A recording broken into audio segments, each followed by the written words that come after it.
Hello, hello, hello, everyone.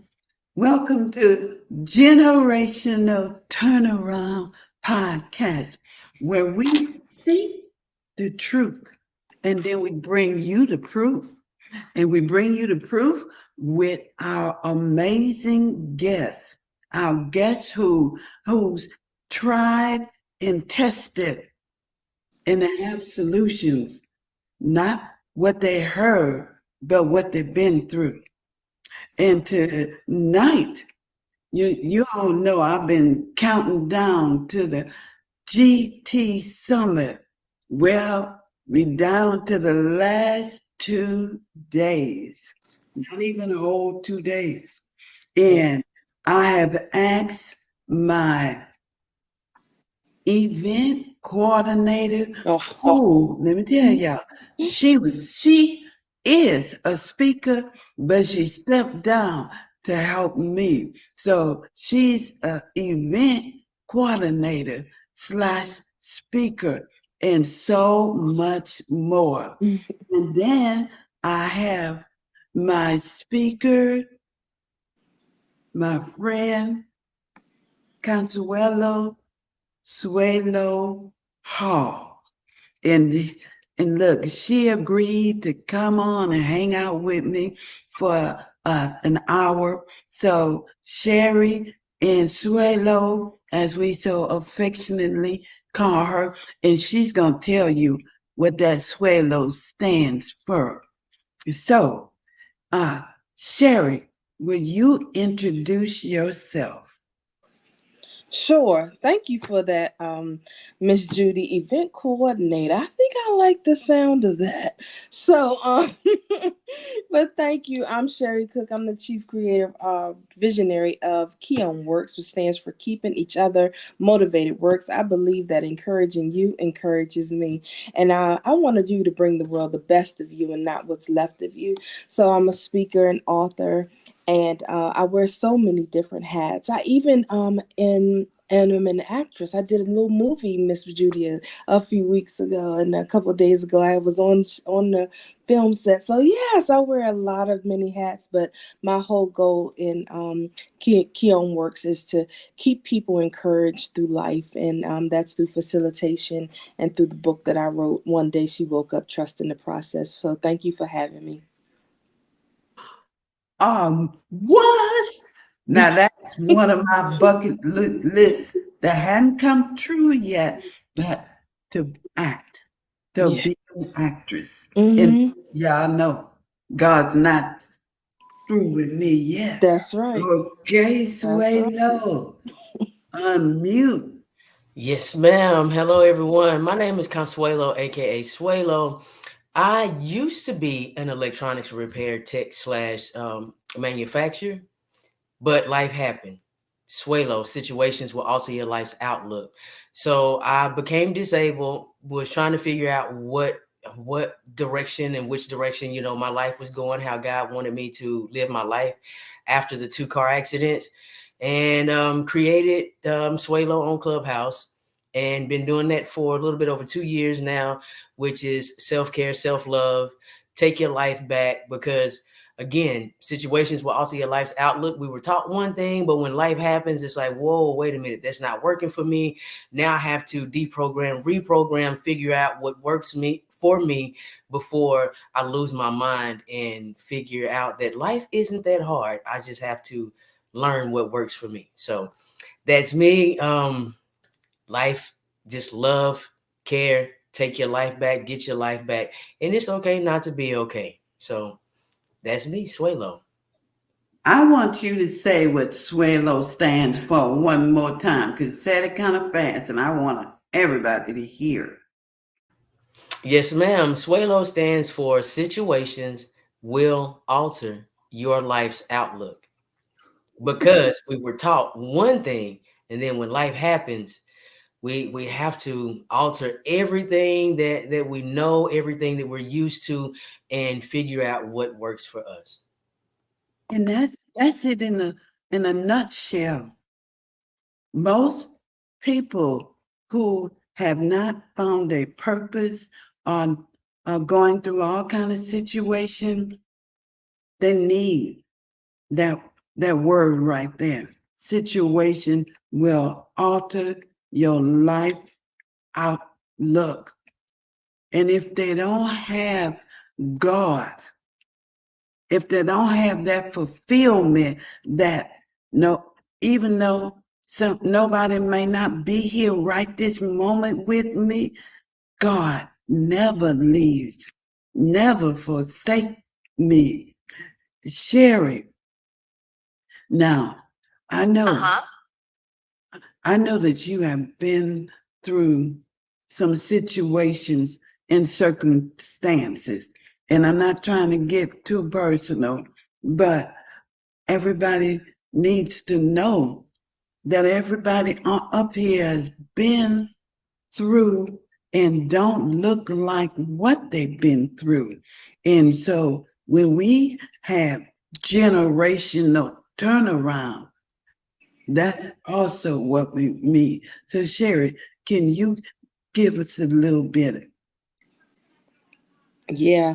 I think that generational turnaround is so important because, one, I want to share with the many generations that if we pay attention to life, that nothing has really changed except for technology, that life still continues to happen.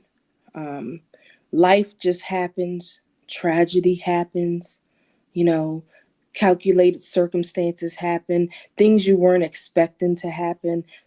Life has just been lifing, right? And the only thing that's really changed is the technology.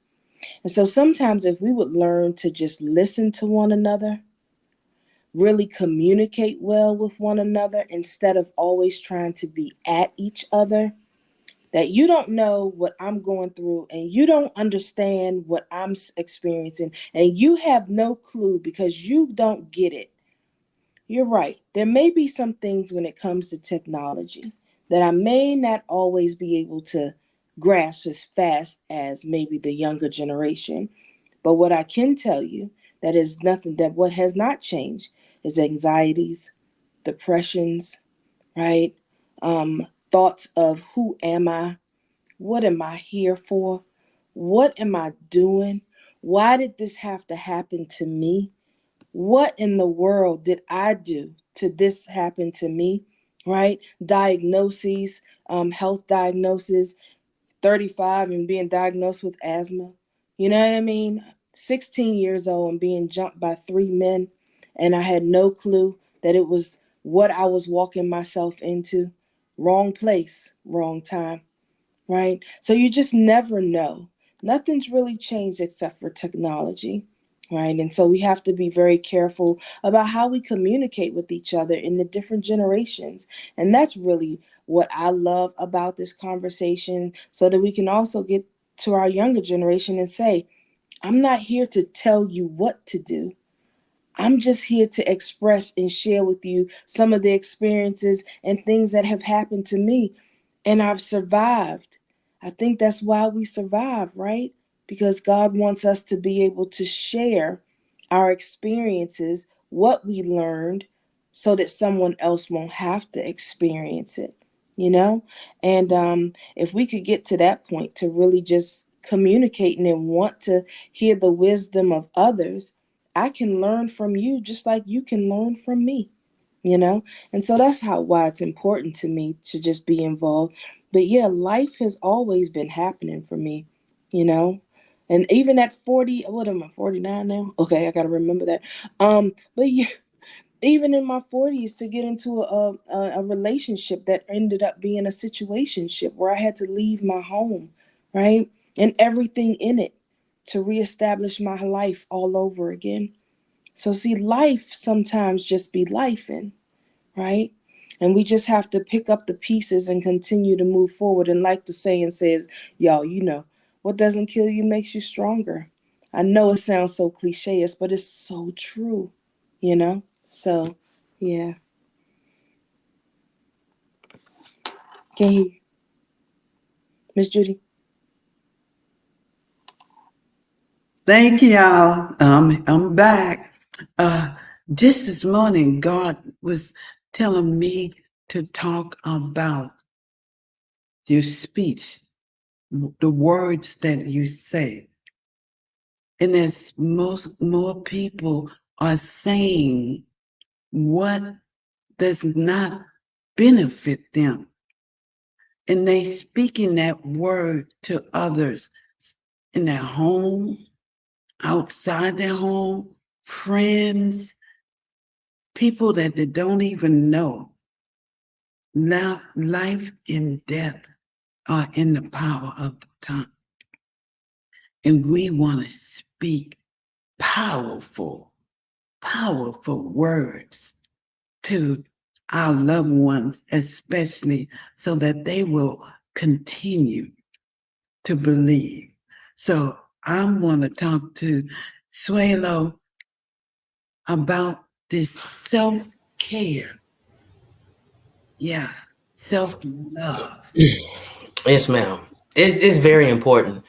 So how self-care, self-love actually came about is from my mother. Because my mother and I both were diagnosed with cancer 2 weeks apart from each other.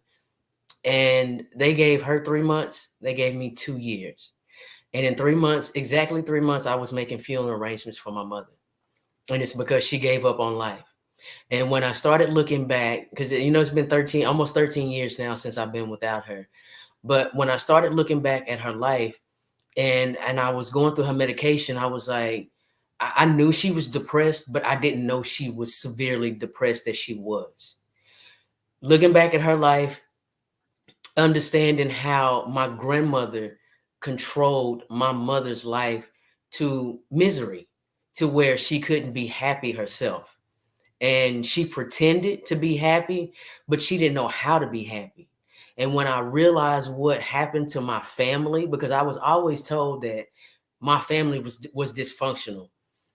And then when I moved away, and I left home when I was 15, but when I started looking at everything, I was like, oh, wait a minute.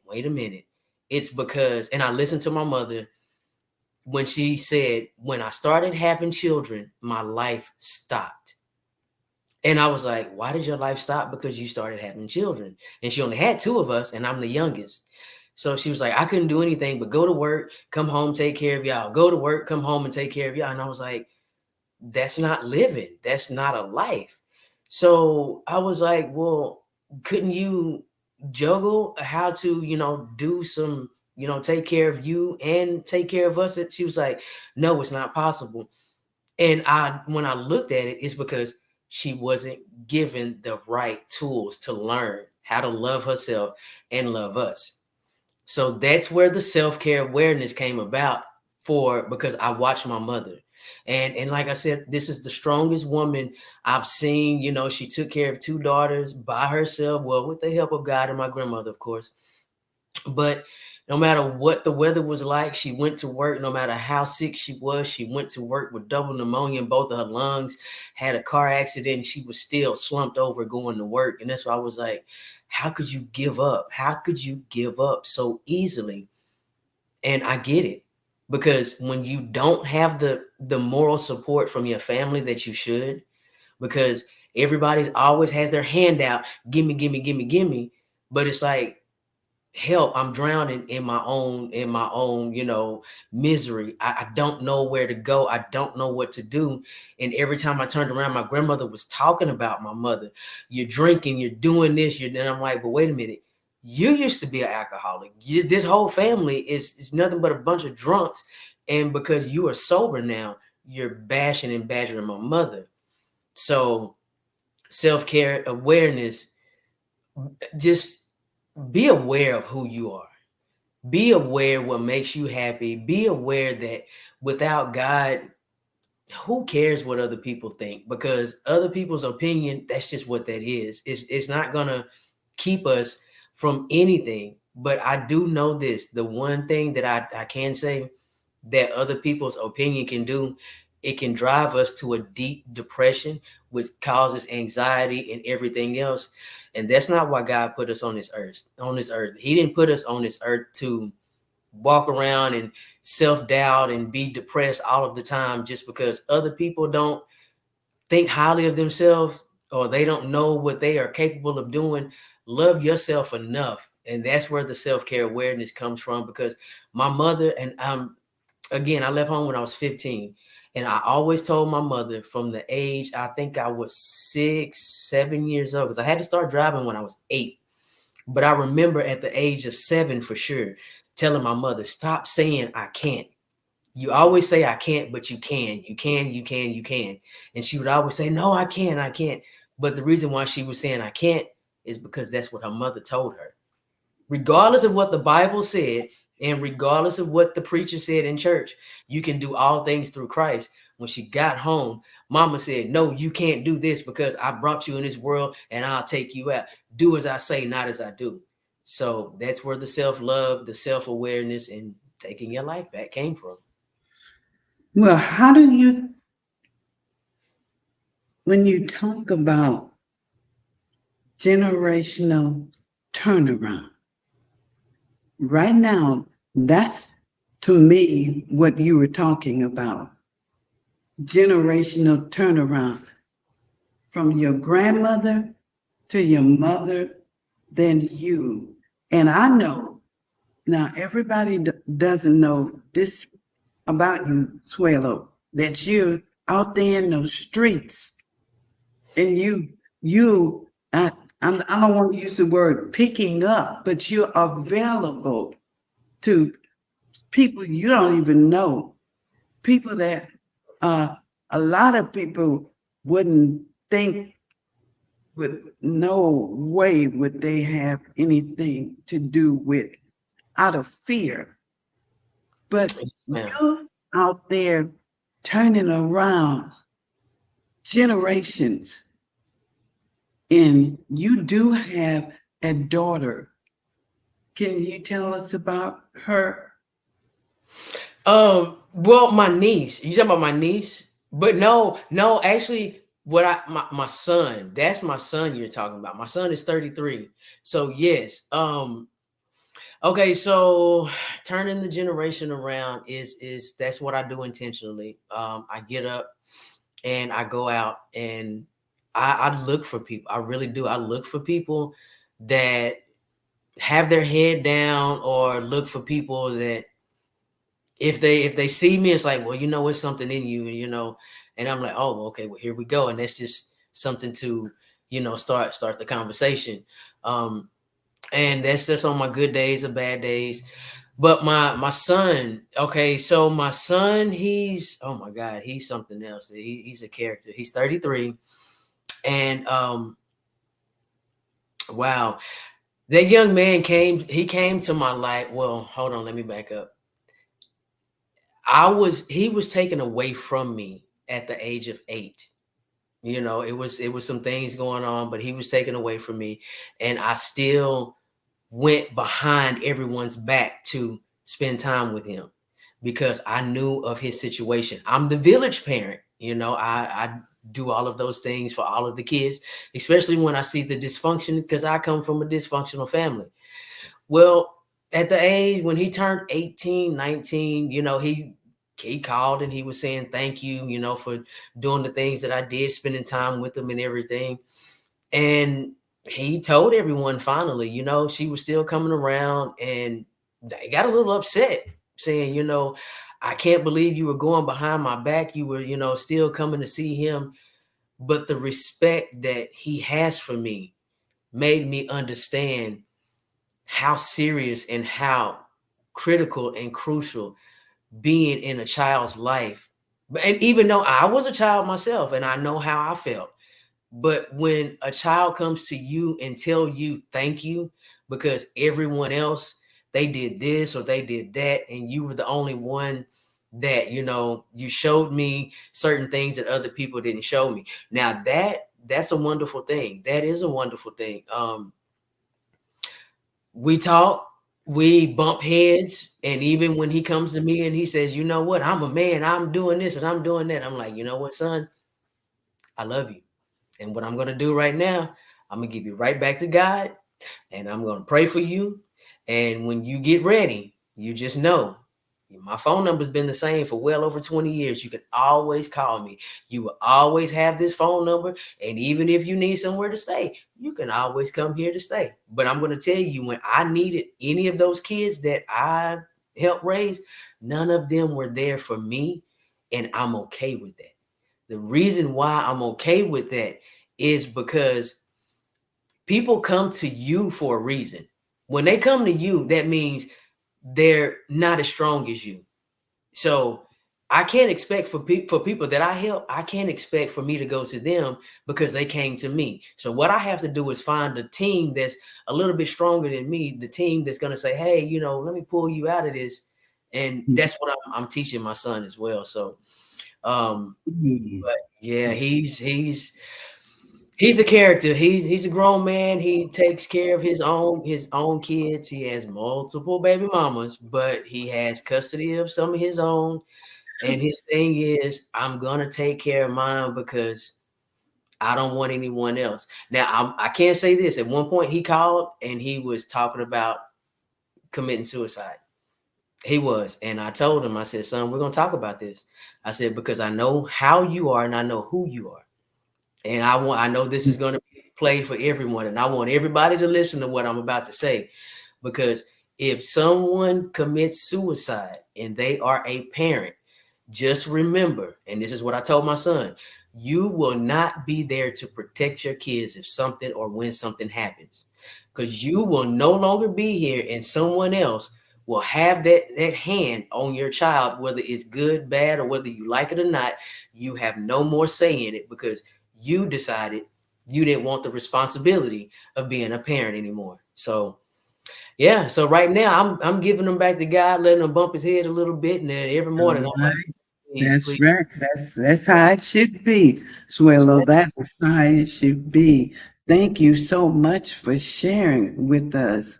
And now I got to go back over here to Sherri. Sherri, now I know that you involved with Keon Works, and tell me what it stands for. Keeping each other motivated works. Yeah, yeah, that's Mhm. what. Because when I was listening to Swallow, I was thinking about keeping it, keeping everyone, Some people say everyone, but it's keeping each other keeping motivated. each other motivated. Yes, and what's the W? Works. Works. It does It work. Okay, does work. okay. So tell us why that saying and what significance does that have to generational turnaround, or does it? Oh my goodness, it does. It definitely does. Swalo, when you were sharing about your mom and the hustle and bustle of life, the day in, the day out, right? I remember praying and asking God for about a year. I remember at the apartment we were living at, and every night I would go to bed and I'd be like, Lord, what am I supposed to do? What am I here for? I love being mommy, but I know it's got to be something more to life than just waking up in the morning, rushing the kids out, taking them to school, doing this routine, picking them up from school, getting them to activities. We come home and we just do it all over again. Like, God, is there something more to life than this? And I remember asking, and I would cry myself to sleep sometimes, just wondering, why am I here though? You know, I knew it had to be more than mommy. And so when you were sharing about your mom, I could have so easily been swept into that abyss because things seemed like they were getting darker. I just didn't know how I was supposed to move. I just knew I had to be there for these babies, you know, and I wanted to be there for these babies. So everything I poured myself into was really regarding them. And I had totally lost me.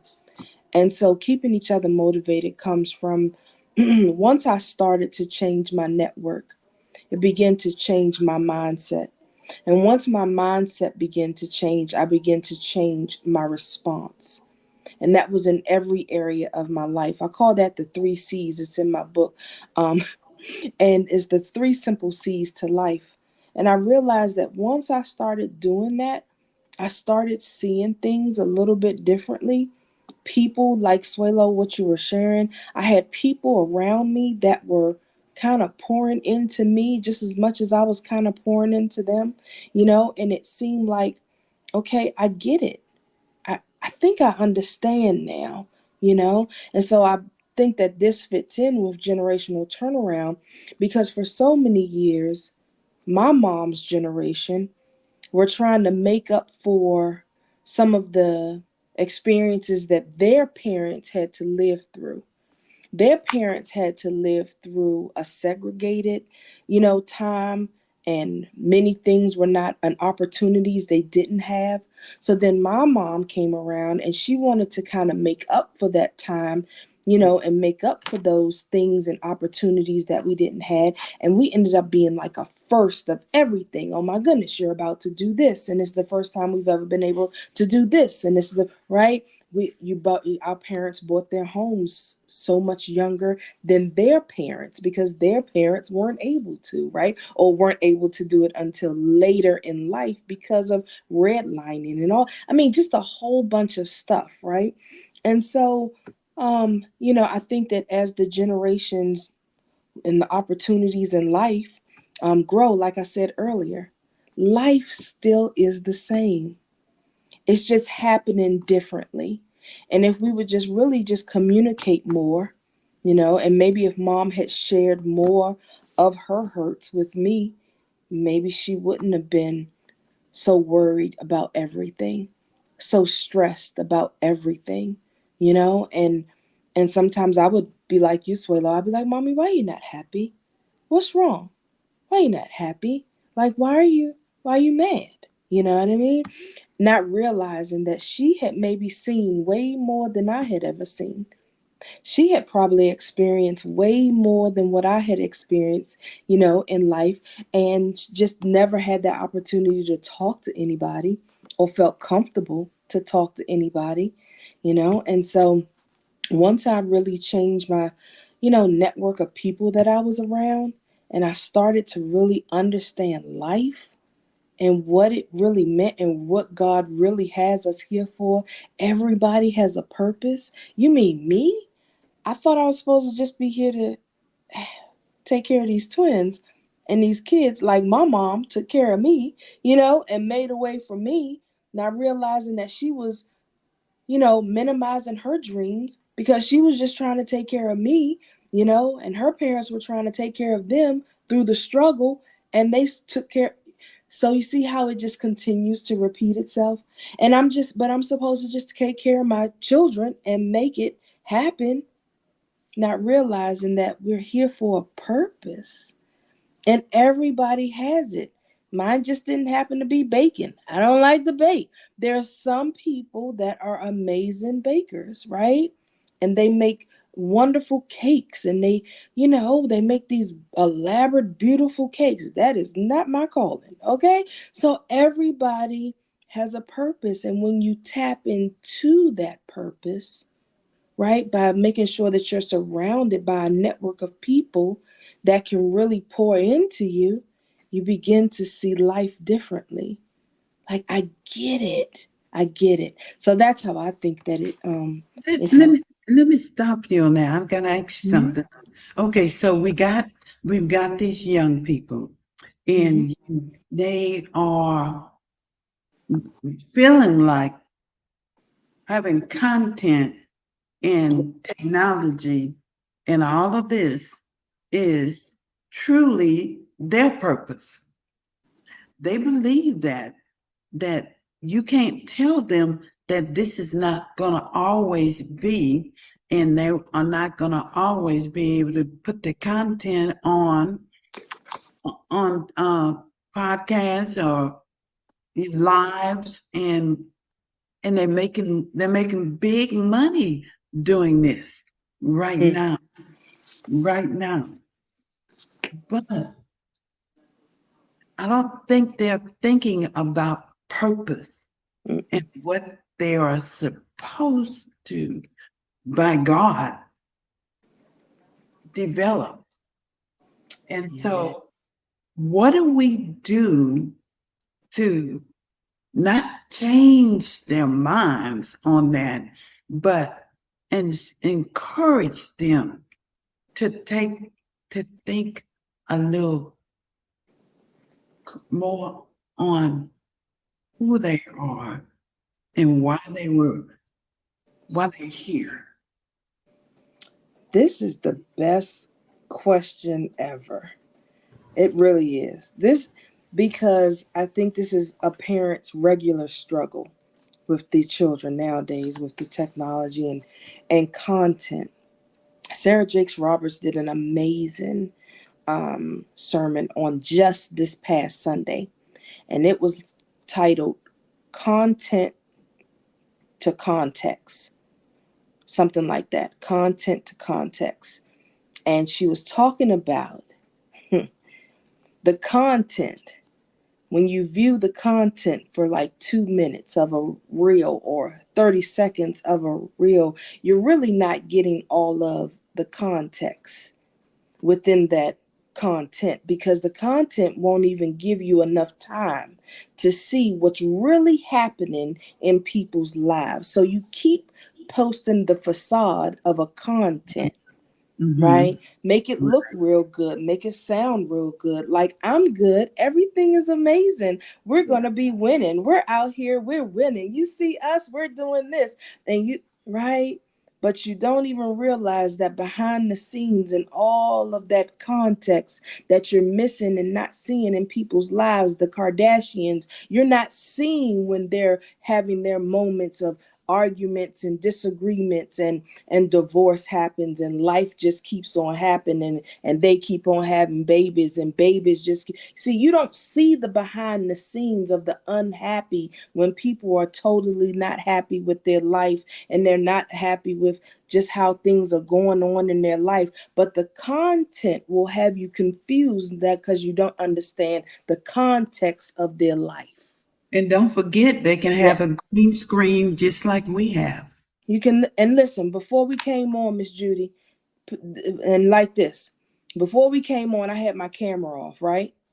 And Mm-hmm. I, because I was looking a whole hot mess, right? Mm-hmm. And I was like, Miss Judy, even though it was just me and you know, Yeah. I said, I'm getting myself together too. And Miss Judy was like, okay. And we were talking back and forth, but I had my camera off, right? Mm-hmm. Because I don't want Mm-hmm. to let you see me at my vulnerable, right? I don't want you to see me when I'm in my real state, when I'm just chilling, right? And Mm-hmm. so, yeah, and then I turned on the camera after I put on my lipstick and everything, my earrings, and put the headband on, right? I did. So listen, the same is with the content. These Mm-hmm. children, the baby, if they could, and like I said, life is still lifing. So behind the scenes of content is a whole lot of context that the young people are missing. And if they would start applying and seeing how the context of their life is really happening behind the scenes versus what they post, maybe they'll start seeing the, like they tell us, being two-faced, because you're showing up one way, Mm-hmm. turn that camera off, and you're still feeling like, right? Like, oh, my life. Yeah, so they have to be careful not to get too caught up in just posting the content and the facade of what this World Wide Web will bring you. Well, when I was over in at TikTok and I was talking to the Mm-hmm. young people, and they said they, life is okay. They okay, but before we got finished talking, it was anxiety, Mm-hmm. depression, and stress. Those words came out. They're competing against so many others in these lives, and it's not their life, but it's a facade.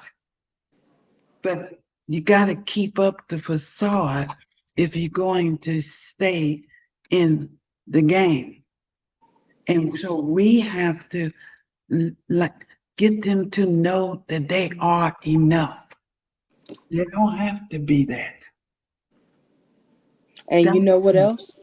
Define success for yourself, not for what the world tells you, this world wide web, social media, mama, daddy.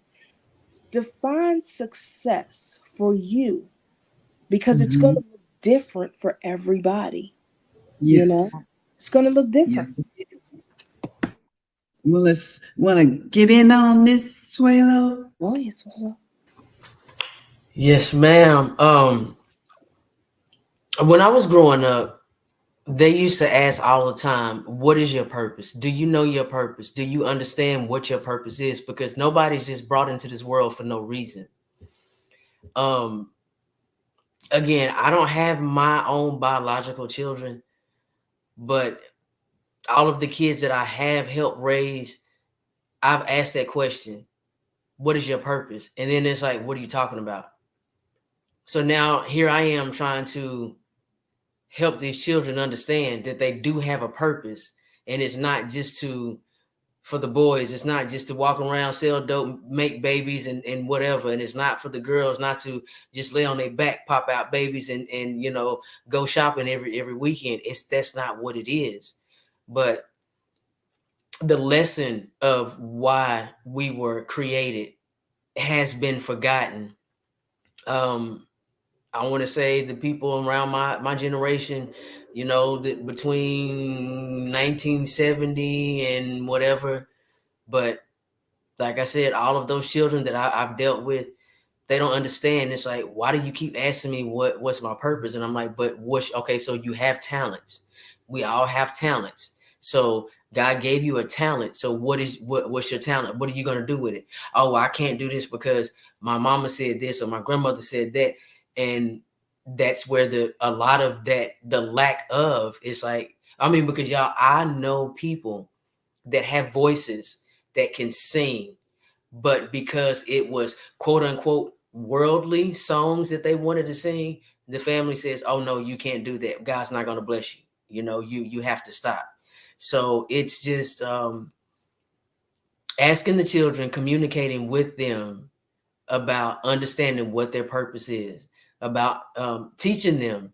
And then, like I said, I'm almost 50 myself, and when I go around people that and my village parents, people that help raise me, instill stuff in me, when I go back around them now, they'll say stuff like, "Well, how did you know you could make it this far? How did you know you could do this?" And I'm like, "Well, whoa, whoa, whoa, wait a minute. Y'all had us in church every single Sunday, every Wednesday, Thursday, and all this other stuff. And now you're asking me, how did I know?" So where's your faith? You wanted to instill in me this religion or religious factor, but nobody talked about faith. And, without the faith and without knowing whose you are, and the only thing you have to do is trust and believe in God and yourself. No, let me back up. You have to trust in Jesus Christ and yourself, because everybody got a different God, and all these people keep saying God this, God that, and it's not the same one for me, because when they start talking about source, my Jesus is the creator of the sources. So yeah. So anyway, I'm gonna go ahead and Well, talk. okay, I'm right there. Generational turnaround. GT Summit is about bridging the gap. And that's what you and Sherri just talked about. We bridging the gap. But before we can do anything, we have to know what made that gap and why it's so wide. But it's not going to be so wide. I mean, everybody's situation is not the same. I mean, the gap between me and my granddaughters are not that wide because they are open to discuss with me where they are and where they want to go. And if we can get that conversation out of our family, out of our friends, family, out of somebody that we just met that just attached themselves to us, because that gives us the opportunity when they see the God in us, because that's what they're seeing. That's that light that's shining that attracts them to us. So I want to, when we go Friday, because you are going to be the moderator of the first panel. Is that not right, Swalo? Yes, ma'am. Yes, And, ma'am. and Sherri is your backup, back, front, side, up, down. She gonna make sure that uh, nothing will take you off the air. So you're gonna have plenty of time. But I want you to know that there's 4 young people that's gonna be, and well, 2 of them are moms. So you're gonna have some moms, you're gonna have some young people, and you're gonna have uh uh what should I call Dr. Tina and Anthony? They're panelists. Yeah. Yes, panelists. And Mm-hmm. they are the panelists. Mm-hmm. So we wanted to have a full what you call it? Shoot. We wanted to make Conversation. sure, yeah, everybody was represented. Oh, every generation On, was represented. Uh-huh. yes, on this panel. Mm-hmm. I'm not trying to put you on the spot, uh, Swalo, but are you ready? Yes, ma'am. Are You you know, ready? this is like when I went to, of course, I was at Walmart today, went to go pick up an order, and I was finished with picking up the order. The young lady was finished putting everything in the car, and I was talking about the generational turnaround. I've been broadcasting everywhere I go about the generational turnaround. You We ready? talked for about 35 minutes just right there, and the one thing she said is exactly what you said. This young lady's not even 30 years old yet. I think she said she's 26, 25, 26. But the one thing she said to me, she says, ma'am, thank you. And I says, thank you for what? I says, why did everybody say thank you? And she says, because you listen. You don't try to make me see your way. You listen. And I said, because I said, we have the same thought process. We have the same beliefs, but then you go your way and I go mine. And I said, so that's how you meet people right where they are, unconditionally. But I also had to explain to her, once you learn to love yourself unconditionally, you learn to love others unconditionally the same way. Mm-hmm. It starts with self. So if you don't love yourself the right way, you can't love anybody else. The same hate that you give is the hate that you have for yourself. Yeah. Yeah. Yeah. Yeah. So I don't know, but I'm like I said, that's why I keep saying I'm ready. I'm ready because it is. I shut down. I shut down this week. I shut everybody out, but I didn't. I shut all of the right people out, but I'm still going out being intentional. You know, Mm-hmm. like the young lady that had the tattoo leukemia. Every time I walked in that store, what do you want today? What are you doing? And I never paid attention that she had the tattoo leukemia on her arm. And the other day when I saw it, I said, so does your body hurt all the time? And she says, oh my gosh, yes. And she said, why? I said, oh, well, I was diagnosed with leukemia, rheumatoid arthritis, and lupus a few years back. And I said, and my body just aches so bad. And we talked for about 25, 30 minutes. And now that hate that she was giving me, Mm. it's no more. And that's why I keep telling people, either you hate me or you love me. But if you hate me, you will soon love me because you're gonna find out who I am, and out of everything that I've overcame in my life, God has brought me this far. He brought me from, through, and to for a reason. So I got to tell my story to give Him the glory.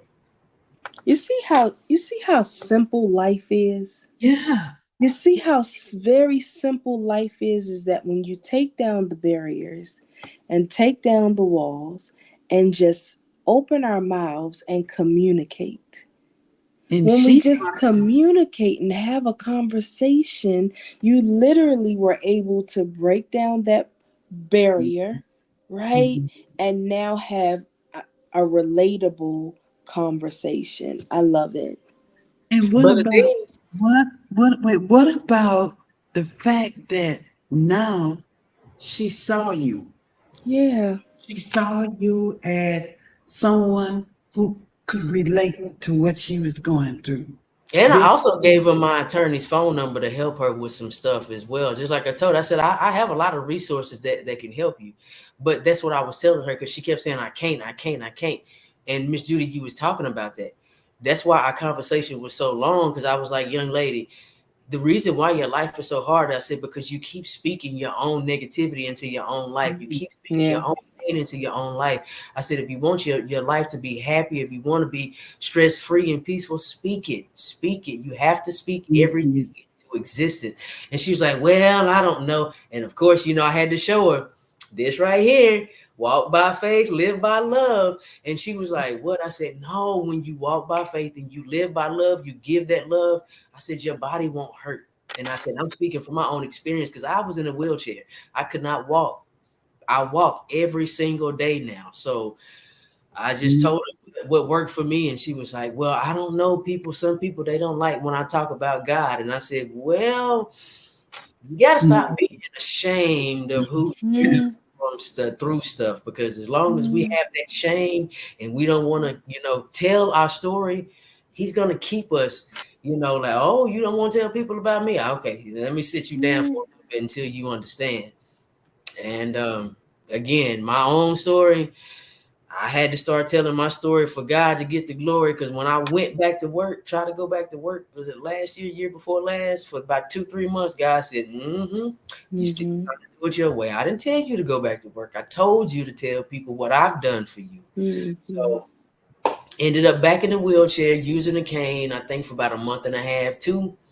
And I said, you know what? I'm not doing this. I'm not doing this. I said, God, it's me again. If this is what you want me to do, I surrender. And I've been telling my story to give him the glory. And don't get me wrong, I'm sitting in my wheelchair now because it's the most comfortable spot for me because of my back. But yeah. I don't roll around in this doggone wheelchair like I used to. I used to have to mhm. cook, sit down and cook. I couldn't even stand in my kitchen and cook, but I can now. Because you, like you say, you gave God the glory and you recognize that all things, not some things, but all things come you, for your obedience. And what did you do? You Mhm. are obedient now. That's And the so word, that's obedience. your Obedience. obedience. I hear people say sacrifice, but from my understanding, sacrificing hurts. Jesus Christ already sacrificed for all of our sins. So what are we sacrificing for? The only thing we have to do is be obedient, trust and believe in his word, understand what he said. And when people tell you you can't do it, just pray about it. Pray about it. Say, Lord, is this what you want me to do? Because I know these people, they want to say I'm crazy, but I'm gonna be crazy for you. So what do you want me to do? And that's it. Well, I tell you what, we're going to have to stop winding this section down, but this is just a little tidbit of what you can expect on Friday and Saturday. Saturday is going to be a full day of Mm, speakers, panels, and we have breakout rooms. mhm. Yes. And Miss, look, I got to say it. Miss Sherri right here, yeah, she is responsible for us having our own rooms so that you look when you go register and do that after we finish. Go register, and you're gonna have topics that you I'm gonna let Sherri talk. Sherri, tell them, Sherri. Well, you still have time to register for the Generational Turnaround Summit. I believe there'll be a link maybe included. And if not here, you can definitely follow Miss Judy, follow Swaylo or me. We can definitely get you access to register for the Generational Turnaround Summit. It starts Friday at 6 p.m. and it's virtual. Okay, so you don't have any excuses not to be there. Literally, while you're sitting on your couch, eating your potato chips and drinking your soda, you can literally be participating in the generational turnaround. And then Saturday, we're going to meet right back virtually, and we're going to meet there at 9 a.m. That's is that 9 a.m. Central Standard Time, right? I always get that mixed up. It's Yes. Central Standard. So it's Mhm. 9 a.m. Central Standard Time this Saturday. And listen, you can do the same thing. You can literally be right there on your couch and participate in the conversation. So make sure that even after, if you don't feel like you have the time, or maybe you don't have the time, you may be already busy, but go ahead, forward the link out to others that may be interested in joining the conversation. We are looking for all generations, not just the millennials, not just Gen X, Gen Z, whoever. We want everybody. So make sure you forward out the link so that everyone can register. And once you register, you'll then receive an email with the links to join us Friday and Saturday. So we're looking forward to seeing you there. Let's have this conversation. Thank you, Sherry. Mm-hmm. Sherry, and how can they get in touch with you?